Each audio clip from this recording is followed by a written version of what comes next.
vossa presença. É para mim uma honra estar cá e poder partilhar com vocês algumas intuições sobre os suicidas portugueses. Tal como o Rui disse muito bem, a primeira edição não foi na Espanha, mas na Colômbia, uma edição para espanhol, não faz mal, para espanhol dos suicidas. Depois foi traduzido para português na Ática. O livro teve duas reações assim, imediatas, uma muito positiva e uma muito negativa. Muito negativa tinha a ver com o fato de aqui haver apenas seis suicidas portugueses, não mais. Mas a resposta a essa primeira crítica era que estes suicidas estavam todos envolta temporalmente e tragicamente, no sentido trágico da vida, envolta das intuições do Unamuno, e a minha ideia era fazer dialogar essas intuições com os textos destes portugueses suicidas, poetas, na maior parte.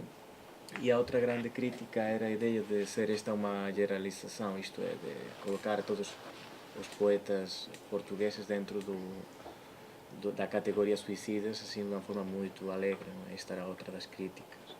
A isto responderia com uma ideia muito simples, não todos os poetas portugueses são suicidas, mas há uma grande quantidade de poetas suicidas portugueses, o que significa alguma coisa, e é isso que eu tentei averiguar, não é? Isto foi um primeiro momento, um primeiro movimento, digamos assim, desta minha intuição, desta minha busca relativa a porquê que há tantos suicidas em Portugal. Primeiro, suicidas. Em termos sociológicos, há uma grande quantidade de suicidas, nomeadamente na região do Alentejo, mas especificamente a segunda questão era porque há uma grande quantidade de poetas e escritores suicidas portugueses e o que significa isso. E se tem a ver ou não com as intuições do Unamuno, que eram vincular claramente o povo português como um povo trágico, ligando a ideia do Unamuno do sentimento trágico da vida nos povos e nos homens, e ver como o povo português era um povo essencialmente trágico. O que eu tento fazer no meu pós-fácil é não falar de Portugal como um povo de suicidas, que é o que se fazia aqui na edição do Unamuno por Tierras de Portugal e Espanha, de 1911, onde há um texto que foi escrito no ano 1908, desde Lisboa, onde ele estava, e que é intitulado Portugal, um pueblo suicida, o que não é a mesma coisa que um povo de suicidas. Portanto, Unamuno argumentava que Portugal era um povo suicida e um povo de suicidas, as duas coisas. Eu tentei responder a isto, afirmando não Portugal como um povo de suicidas propriamente, nem um povo suicida, mas como um povo trágico. E tentei desenvolver o que para mim significava ser trágico, o que está muito longe de ser um povo triste, um povo que apenas está a cantar fados na Alfama e a queixar-se pelo seu destino.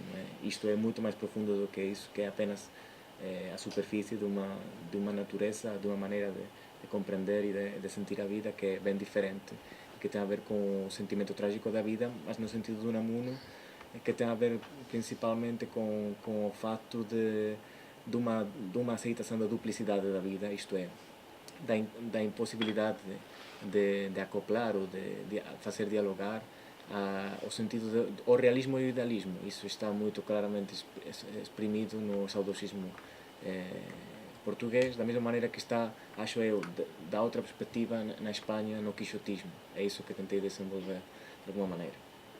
Portanto, é que há muitas pessoas que quando se fala nos suicidas ficam logo escandalizadas, como se falar nos suicidas fosse uma espécie de pecado, qualquer coisa assim. Mas eu acho que quando se fala em loucura e em suicídio para ilustrar o que tem a ver com a literatura, estamos falando de uma coisa que é propriamente quase sagrada, não é? Que é a essência da literatura, que tem muitas vezes a ver com esse trabalho com a ausência, ou esse trabalho com a ausência futura ou passada, o que tem a ver com o diálogo contínuo com o abismo e com a morte. Quer dizer, uma poesia que não fala, que não dialoga com o abismo e com a morte, não é, para mim, não é poesia. Nesse sentido, há um escritor argentino que eu gosto muito, que só escreveu um livro intitulado Voces, onde ele escribe: La verdad tiene muy pocos amigos y los únicos que tiene son suicidas. Portanto, de alguma maneira, tentar mergulhar nos suicidas dá para perceber algumas coisas do essencial da vida. É isto que me interessa. Quem costuma ler poesia, quem costuma ser um leitor habitual de poesia, logo começa a sentir como suicidas, ou a relembrar como suicidas a César Pavese, Alejandra Pizarnik, Silvia Plath, Carlo Mittstetter, Leopoldo Lugones. Há muitos poetas suicidas, mas falando desde uma perspectiva espanhola, que é óbvio que eu tenho e que estou a perder, felizmente também para mim, porque isso significa que estou mais inserido dentro do, quer dizer, do que é ser português, não é? Mas falando nesse sentido, o leitor espanhol lembra-se de muitos suicidas, mas lembra-se pouco dos suicidas portugueses. Isto por uma razão muito simples. Para a Espanha, Portugal e os escritores espanhóis continuam, como disse Buñuel, mais longe do que a Índia. Isto é uma questão sociológica, política, como quiserem dizer, mas isto é o contínuo virar de costas que Espanha continua a manter de alguma maneira, com grandes exceções, claro, respeito à cultura e à literatura portuguesa, que desde o meu ponto de vista é simplesmente inaceitável. Mas, quando se fala de suicidas na Espanha, escritores suicidas lembra-se de muitos, mas não se lembra dos portugueses. Mas é isto um grande paradoxo, porque o criador deste lugar comum, desta etiqueta de povo de suicidas, foi o próprio Unamuno, que foi um espanhol muito peculiar, muito sui generis, um basco que amava Castela e amava Espanha, mas um basco que já falou neste livro de Portugal como um povo suicida e um povo de suicidas, de escritores suicidas. Neste texto, Unamuno cualifica así o povo luso por varias razóns como un povo de suicidas, mas a máis importante era que varios ilustres poetas e artistas portugueses da altura, ou de algúns anos antes, entre eles Entero de Quental, Camilo Castelo Branco, Trindade Coello e o grande amigo do Unamuno, Manuel Laranjeira, tiñan sido suicidas. Neste ponto, e citando a Laranjeira, é preciso sublinhar para estas pessoas que criticam o facto de, ou dizem, não, aquilo foi uma etiqueta que o Unamuno criou, Portugal povo de suicidas, e isso ficou na história e depois a gente toda a repetir aquela coisa, mas não é bem assim, porque até o próprio Manuel Rangeira foi quem inspirou profundamente a Unamuno para concebir ao povo português como povo de suicidas. Até o próprio Manuel Rangeira, nas suas cartas, fala quase literalmente de Portugal como povo de suicidas, povo quase grego, trágica grega, onde o Antero de Quental aparece como o grande debate, o grande líder, né, deste povo trágico. Portanto, acho que o Laranjeira foi quem influenciou profundamente a ideia em Unamuno, a ideia de Portugal como povo de suicidas. Mas Unamuno também cita outros autores, como o Soares dos Reis, o escultor e o militar Mousinho de Albuquerque, que também também se tinham suicidado, não é? E ele próprio não podia suspeitar de quem foi o grande astro central do modernismo português, o astro central no sentido suicida. Eu gosto de falar de três grandes astros suicidas dentro da literatura portuguesa. Portanto, está Antero de Quental, está o Mário de Sá Carneiro e depois estará o António Maria Lisboa, que, não sendo um suicida de fato, será um poeta suicida na sua vivência da literatura e da vida. Portanto, o Unamuno não suspeita que o Mário de Sá Carneiro, de quem quase nem sabe quem é, o Mário de Sá Carneiro apenas enviou alguns livros ao Unamuno. Unamuno respondeu, mas apenas para acusar de exceção daquele livro, mas mais nada. Neste caso teve mais sorte do que a pessoa, que nem sequer recebeu resposta naquela carta onde anunciava Orfeu, não é? E uma coisa que é muito curiosa, o grande amigo da juventude de Sá Carneiro, Trindade Coelho, que aqui está sem fotografia, porque não encontrei fotografia alguma, também morreu suicida. Isto inspirou profundamente ao Sá Carneiro. Com Trindade Coelho escreveram a peça teatral Amizade, que depois teve algum sucesso e foi representada. Portanto, o Mário Sá Carneiro, astro suicida do grupo de Orfeu, do modernismo, tinha um colega que se tinha suicidado antes. Acho que isto influenciou bastante a sua obra, e já vinha de uma necessidade dramática. A questão do dramatismo é fundamental aqui, a compreensão em todos estes autores suicidas do suicídio não apenas como um ato também dramático, trágico, dramático de representação, de crítica à sociedade, à política, ou sem sentido da vida, mas também com esta profundidade que tem aqui o teatral inserido dentro da literatura. Portanto, a literatura compreendida como teatro, como drama, como tragédia. Isto está em todos eles. Há quem alguma vez se perguntava por que o teatro em Portugal agora não tinha a força que teve ou que tem em outros países. E eu costumo responder que é assim, se calhar porque a teatralidade está dentro da própria vida. Isto é, há uma quase indistinção entre a ficção e a vida que não está noutros povos, penso eu. Ou aqui neste povo há uma dimensão teatral da vida que é bem profunda, que está bem assentada no cotidiano. na sua dimensão social, acho que a teatralidade funciona e é uma questão muito importante no povo português. Pronto, também o Unamuno não saberia do suicídio do poeta tradicionalista Guilherme de Faria no ano 29, que entretanto também foi bastante esquecido, um poeta ligado ao integralismo lusitano, e da Flor Bela Espanca no ano 30. Mas claro que estes não são os únicos suicidas. O Antero de Quentalio, que eu costumo e gosto de chamar poeta pensador, como o próprio Pessoa gostava de falar do Antero, que foi uma grande influência para o Pessoa, coisa que não é assim muito sublinhada, mas que acho que é bastante importante. E a própria categoria que o próprio Pessoa usava para o Antero, poeta pensador, acho fundamental para compreender a dimensão não apenas dos poetas policiais portugueses, mas a dimensão da poesia e o lugar que a poesia como pensamento poético ocupa na literatura portuguesa e na cultura portuguesa. Eu costumo falar do pensamento poético ibérico, eu costumo falar de que nós não temos Kant, não temos Hegel, não temos os grandes pensadores sistemáticos, mas não precisamos deles porque tanto na Espanha como em Portugal os nossos grandes pensadores estão dentro da literatura. Temos o Dom Quixote, temos Calderón, temos a Pessoa, temos, portanto, a literatura tem dentro da sua essência o pensamento. E isto que eu gosto de chamar pensamento poético. Portanto, há uma tradição de pensadores poéticos em Portugal. Podemos pensar em Pessoa, em Antero, primeiro em Antero, depois em Pascoais, depois em Pessoa. São grandes pensadores poetas, ou poetas pensadores. Isso é importante, é uma característica importante. E acho que é uma característica que é importante para pensar no suicídio, porque grande parte dos suicidas, nomeadamente o Antero, também o Sá Carneiro, e outros, falam desta duplicidade do ser humano, desta duplicidade essencial no ser humano, que é o desejo de querer saber a verdade e a vontade ficcional, a vontade de literatura, a vontade de ilusão. Este diálogo constante entre a vontade de verdade, a fome de verdade e a fome de ilusão, de mentira, que é o que caracteriza, no fim de contas, um animal humano, é essencial e é logo reconhecida nos poetas suicidas. É o sofrimento por esta dualidade, esta duplicidade, esta incompatibilidade. Acho que o próprio Antero chega a dizer numa carta a Oliveira Martins: como é que eu quero que ande se estou solicitado com igual intensidade em dois sentidos contrários? Portanto, esta impossibilidade de conciliar os nossos dois grandes desejos é fundamental. Em alguns desses poetas suicidas, por exemplo, eu penso no Sá Carneiro, que tem cartas a queixar-se da mesma coisa, que não, de uma maneira mais prosaica, não é? Ele, acho que diz alguma coisa assim: como é possível conciliar a vida prática com a vida poética? Portanto, esta impossibilidade de conciliar a literatura com o que é a vida, ou com o que querem que seja a vida, de alguma maneira é a grande questão que está aqui por trás dos poetas pensadores e está por trás de alguns dos poetas pensadores também suicidas. Pronto.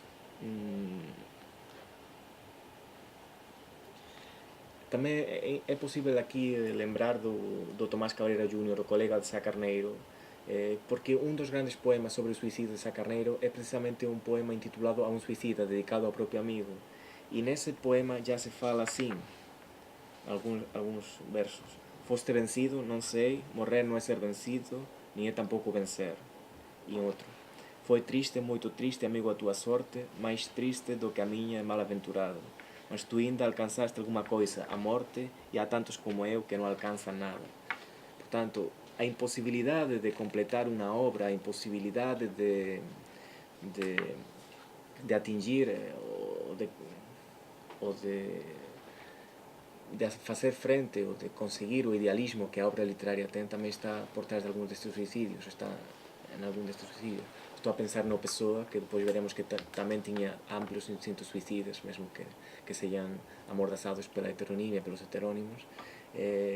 Estou a pensar nessa necessidade que o escritor tem de criar uma obra perfeita. Isto também tem a ver com o facto, ou a impossibilidade de cumprir o seu destino como escritor, de fazer uma obra, digamos assim, digna. Da inadaptação, para resumir assim, a inadaptação que o gênio literário, que o criador literário tem.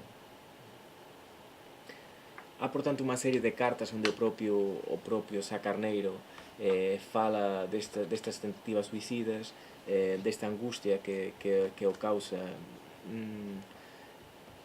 estar dentro de uma sociedade que não valoriza a atividade literária. O pai do Sá Carneiro está à procura de um filho que tenha um bom emprego, tal, enquanto o Sá Carneiro quer ser um artista, um criador. Portanto, esta impossibilidade de conciliação entre a atividade literária numa vida como a atual, como princípios do século XX, como a atual, é o que está aqui em causa. Há um poema de Sá Carneiro, que é Vontade de Dormir, que fala no suicídio. Diz assim: ai que saudades da morte, quero dormir, ancorar. E vamos ver como esta necessidade de compreender a morte como uma espécie de libertação é muito presente em vários suicidas portugueses. Não apenas no Sá Carneiro, estou a pensar também por exemplo, no António Maria Lisboa, estou a pensar no Cristóvão Pavia, que tem poemas que vão pela mesma linha. Até estou a pensar no Manuel de Castro, que tem já o surrealista, que tem alguns poemas que falam no mesmo sentido. Portanto, a morte como uma libertação, como uma maneira de chegar à felicidade, de deixar de sofrer, esta impossibilidade de viver artisticamente.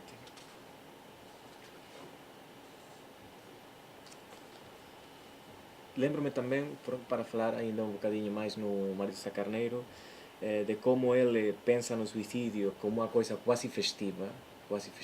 Quando ele morrer vai ser quase uma festa. Lembro o poema Fim, de fevereiro de 1976, quando ele disse: quando eu morrer batam em latas, rompam os saltos e os pinotes, façam instalar no ar chicotes, chamem palhaços e acrobatas, que o meu caixão vá sobre um burro, alhaçado andaluza, ao morto nada se recusa e eu quero por força ir de burro.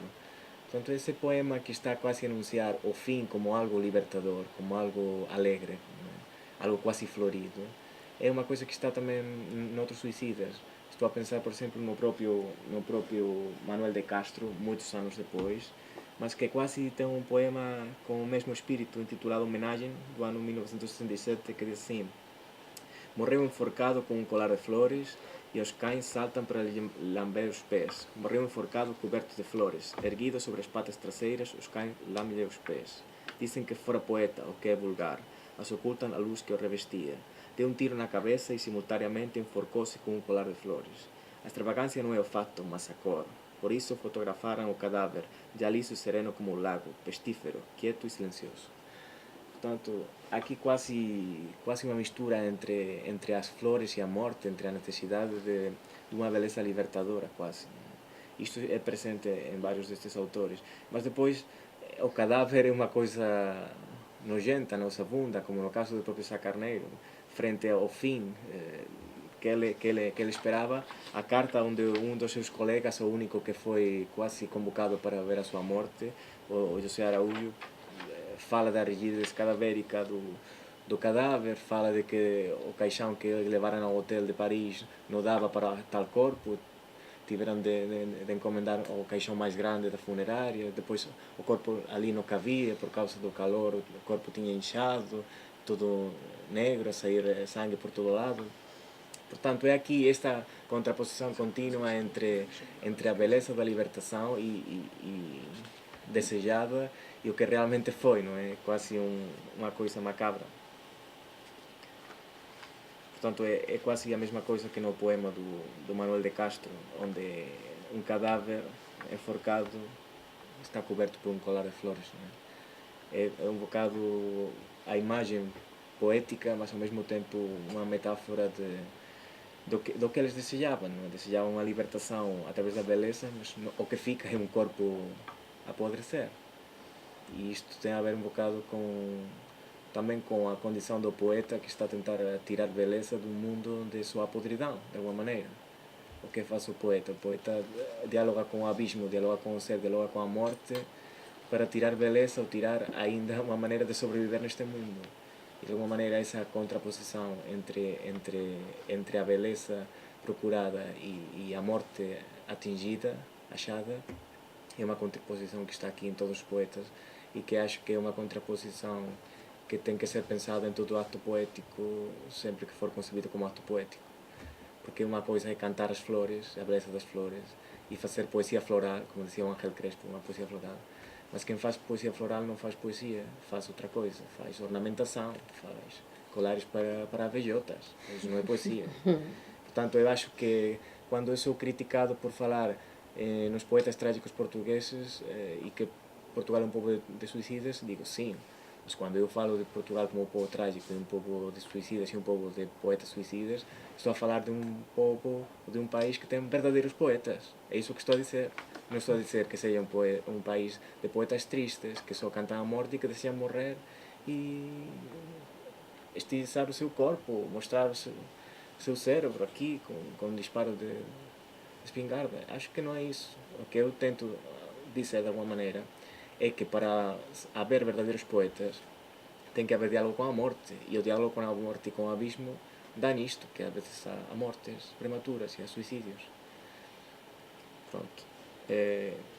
Neste sentido, o que significa a morte e o suicídio de Sá Carneiro? O próprio Eduardo Lourenço diz assim: Sá Carneiro não se matou contra ninguém, nem contra a vida, nem mesmo contra si, como a violência sádica do fim concebido manifesta, mas por si, pelo seu reino voluntariamente paranoico de anjo caído de nenhum céu, exigindo com violência um qualquer paraíso para curar a aviação da sua decadência, da sua queda.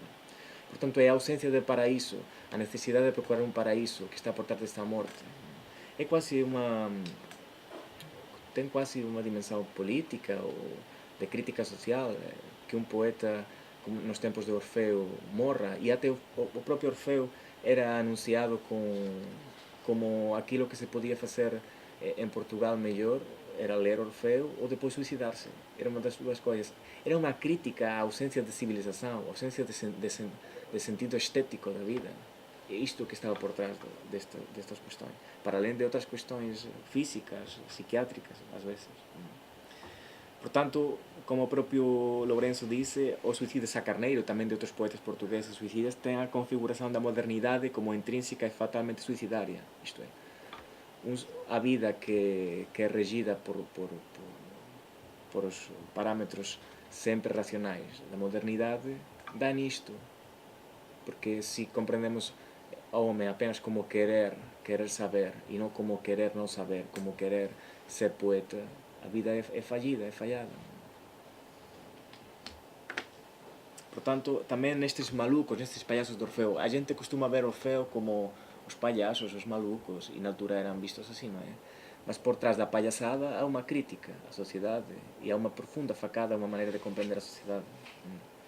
Há vontade de escandalizar, mas é escandalizar para alguma coisa, para evidenciar a tristeza e a pobreza que o tradicionalismo, que o nacionalismo tinha na altura e tem na sociedade atual. E já o próprio Almada refletiu sobre estas questões de uma maneira muito acertada, acho eu. O Almada disse num texto de um das suas conferências já de anos mais tarde, diz assim: Antero de Quental, filósofo e poeta, suicidou-se. Mousinho de Albuquerque, militar, suicidou-se. Soares dos Reis, escultor, suicidou-se. 3 suicídios? Não, um único. Apenas o mesmo 3 vezes. Um estrangeiro, aqui acho que o Almada está a pensar no Unamuno, llegó a referirse a Portugal desta maneira: o céu azul dos suicidas. Mal sabía ese estrangeiro que acertaba incomparavelmente máis do que julgaba. Há outras especies de suicidio diferentes daqueles a que se refería. Todo individuo que non pode manifiestamente proseguir perante as evidencias da realidade é como aquele que desiste do seu propio e único camiño. Non necesita de matarse para ser suicida. Será menos orgulloso do que aqueles que acaban a vida con as propias mãos, mas non deixa de ser un simple suicida tamén. A colectividade non soube ir ao seu encontro, ao encontro dos suicidas, como eles souberan ir ao encontro da sociedade. Portanto, aquí é unha crítica, dentro desta conversión dos suicidas, sería unha crítica á incapacidade da sociedade para gerar cultura, para ter civilización, para ter unha coisa que merece ser a pena vivida. Quanto máis capaces, dice Almada, están os individuos para unha perfeita colectividade, máis violenta e desesperada se torna a súa desadaptación. E isto non parece estar moito longe das explicacións sociológicas de Durkheim cando fala no suicidio na perspectiva da colectividade, que non consigue, que é un fracaso de unha civilización en relación con o progreso e o grau de civilización. Portanto, nesta perspectiva sociológica o suicidio é comprendido tamén da mesma maneira. Mas non foi só Sá Carneiro o suicidio de Orfeo, costuma-se pensar en Sá Carneiro astro suicida. Houve outras tentativas de suicidio entre os membros de Orfeo. Estou a pensar no Raúl Leal, que tentou o suicidio en Madrid baixo un automóvil, Estou a pensar em Cortes Rodrigues, que há ali não sei se é como dizer, uma versão de que ele tinha morrido com a família de carro, afogados no Tejo. Isto tinha sido um suicídio coletivo da família. Depois, no próprio Pessoa, que a gente costuma, agora, que é o grande poeta, claro, costuma pensar o Pessoa sem beber cachaça, sem ter instintos suicidas. Portanto, o Pessoa era um homem que tinha grandes instintos suicidas. Não apenas pelas folhas que há no espólio onde se fala no suicídio quando ele tem 10, 12 anos e aquelas calaveras assinadas com o seu nome e tal, mas é porque, claro, o Barão de Teibe, que é um semi-heterônimo pessoano, que é suicida e que queima todas as suas obras antes de morrer e deixa um único manuscrito explicando por que decide morrer, porque a conduta da vida racional é impossível, é disto que tentei falar antes. É a manifestação ou a sublimação do suicídio na pessoa. Da mesma maneira que o Bernardo Soares escreve o livro do Desassossego que o Dornado Lourenço qualificou como livro suicida. Porque é um diário de um suicida, de alguma maneira, de alguém que quer desistir, de alguém que quer sair do mundo. Eu acho que a melhor definição de pessoa que eu vi nunca não foi dada por académico nenhum, o que não é assim uma coisa muito surpreendente. Mas foi dada por um livreiro alfarrabista, aqui muito perto, na livraria 111, aqui muito perto. Já morreu há alguns meses, o senhor André. Ele disse-me assim, quando eu era um puto e começava a trabalhar aqui no espólio: olha, eu acho que o pessoa era um tipo incrustado na vida. Portanto, para mim não há melhor definição de pessoa do que um tipo incrustado na vida. Alguém que não quer estar na vida e está incrustado. Mas era um tipo que, como o Bernardo Soares disse, era um homem que odiava a vida por amor a ela. Portanto, que é uma grande contradição constante entre a necessidade de ficar na vida e a necessidade de sair da vida. Isto está em todos os suicidas. Ou no Cristóvão Pavia, por exemplo, está essa vontade de escrever poemas à Virgem, ao mesmo tempo que fala da morte como um mostrengo preto que quer devorá-lo, e ao mesmo tempo que deseja a libertação da por causa dessa morte libertadora. Portanto, aqui esta contradição é constante. É estar encostado na vida, é querer sair da vida, mas não poder sair ou não querer sair. Portanto, o livro Desassossego funciona também como um livro suicida de alguma maneira, pelo papel que tem enquanto a luta com a fragmentariedade da heteronímia e a manifestação em forma de diário dessa impossibilidade de estar na vida e a vontade de abdicar da vida.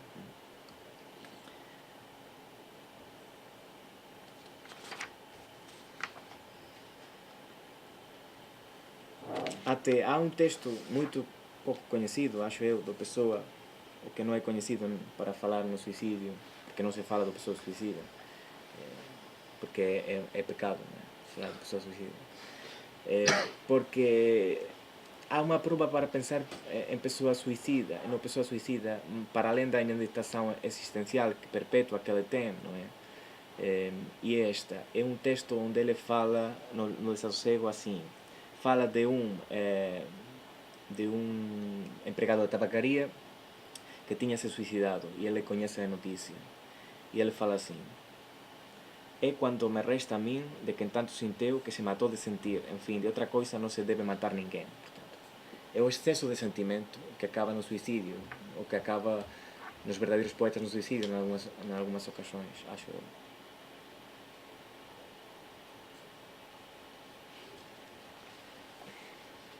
Até no próprio Orfeu havia digamos assim, foi pensada, não sei se publicada, uma publicidade, uma iconografiada. Ler Orfeu é o único ato civilizado que é possível praticar hoje em Portugal, excepto o suicídio com ordem de incineração do testamento. E há até outros heterónimos suicidas, não apenas o Barão de Teibe. O Pat C é um heterónimo suicida, pseudónimo do Pedro da Silva Sales, redator do Palrador, aquele diário de O Jovem Pessoa, onde ele era todos os redactores do diário. Además existe uma personalidade literária também conhecida, o Marcos Alves, que era um suicida que leía inteiro e decide acabar os seus dias como ele. Há uma frase do Pessoa que é muito interessante neste sentido, também não é muito conhecida. O caótico, se o for de veras, fará uma só coisa, suicidar-se-á, no momento em que conceba, em plenitude e em sinceridade, o seu ideal noturno. E acho que é uma frase que ajusta muito bem com a personalidade do Sá Carneiro, por exemplo. E que lembra-me, ao falar do seu ideal noturno, desta ideia do destino de acabar, de um belo verso de Luís de Montalbán, não muito conhecido, e de um poema Narciso, dedicado a Fernando Pessoa, que diz: contemplo o meu destino em mim. Portanto, a ideia do destino, e de brincar com esta ideia do destino de todos que é morrer, mas o destino especial do poeta, que é dialogar com a morte. O próprio Almada tem escritos que falam no suicídio, vários, incluindo um dos seus frisos publicados no Orfeu.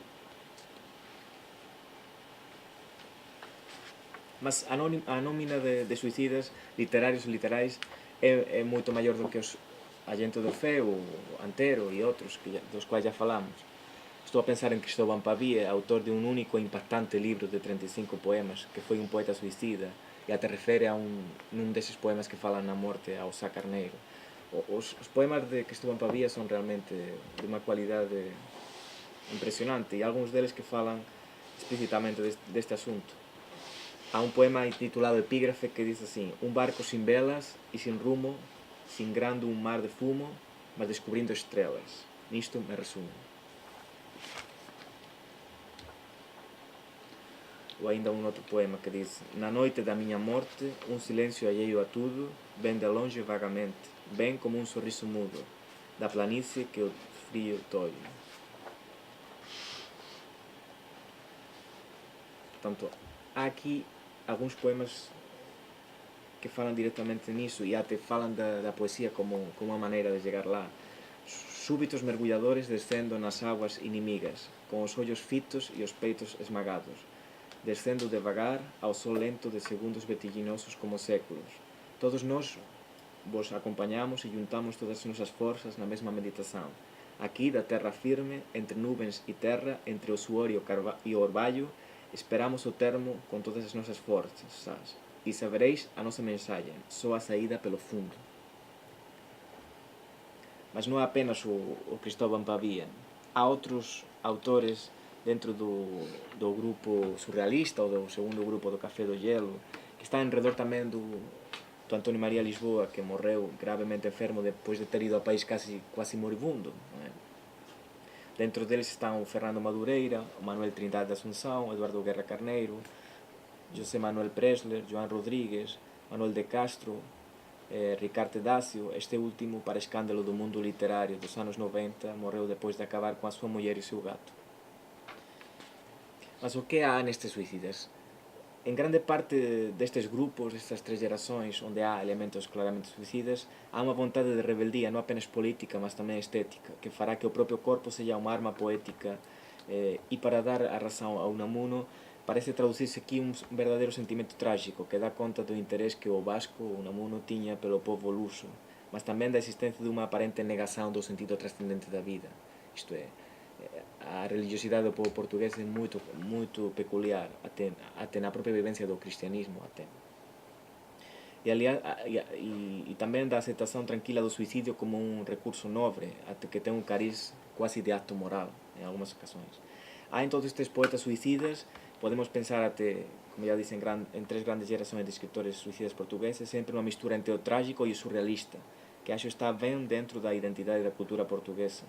E cando nos aproximamos a súa obra, non facemos da morte, como sería no caso dun suicida vulgar, mas da vida, e tamén da mediocridade civilizacional, da crisis da identidade, da luta perpetua entre a tradición e o futuro que se manifiesta nestes tres grupos de suicidas portugueses.